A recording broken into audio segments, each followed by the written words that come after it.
First came the cease and desist letter from David's firm, written in cold legalese that couldn't quite mask his fury. Then Sarah's scathing email, accusing her of choosing pride over family. Finally, Michael left a voicemail that consisted mostly of disappointed sighs and phrases like, "We were only trying to help," and "Why do you always make things difficult?" Margaret took each communication to her support group, where it was dissected and discussed with the wisdom of shared experience. "Notice how they're not actually addressing your concerns," Tom pointed out. "They're just angry that you're not playing your assigned role anymore." "The role of the compliant victim," Eleanor added with a bitter laugh. But the real confrontation came 3 days before Jessica's wedding.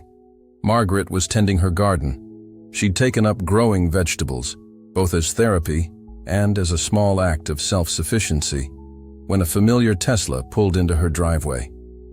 David stepped out, looking every inch the successful lawyer in his tailored suit. Sarah emerged from the passenger side, her tech executive polish slightly wilted in the summer heat. And after a moment's hesitation, Michael climbed out of the back seat. Margaret straightened slowly, garden trowel still in hand. She'd imagined this moment countless times, but the reality was both more and less dramatic than she'd pictured.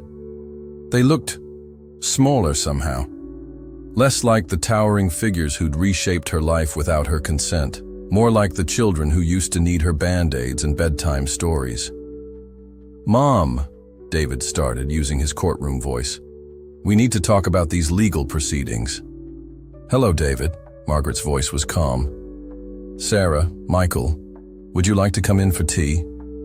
They exchanged glances, clearly thrown by her composure. They'd expected tears, perhaps. Guilt. Instead, they found their mother in gardening clothes, dirt under her nails, looking at them with clear eyes and no visible desperation. "Mom, this isn't a social call," Sarah said, her CEO authority slipping slightly. "You're forcing us to take action we'd rather avoid." "Am I?" Margaret smiled slightly. "Like you avoided inviting me to Jessica's wedding?" Michael flinched at that. "Good. Let them feel something." "That's different," David interjected. "Family events are complicated right now because of your choices." "My choices?" Margaret's laugh held no humor. "Like choosing to help your brother have a child, or choosing to maintain control over my own life."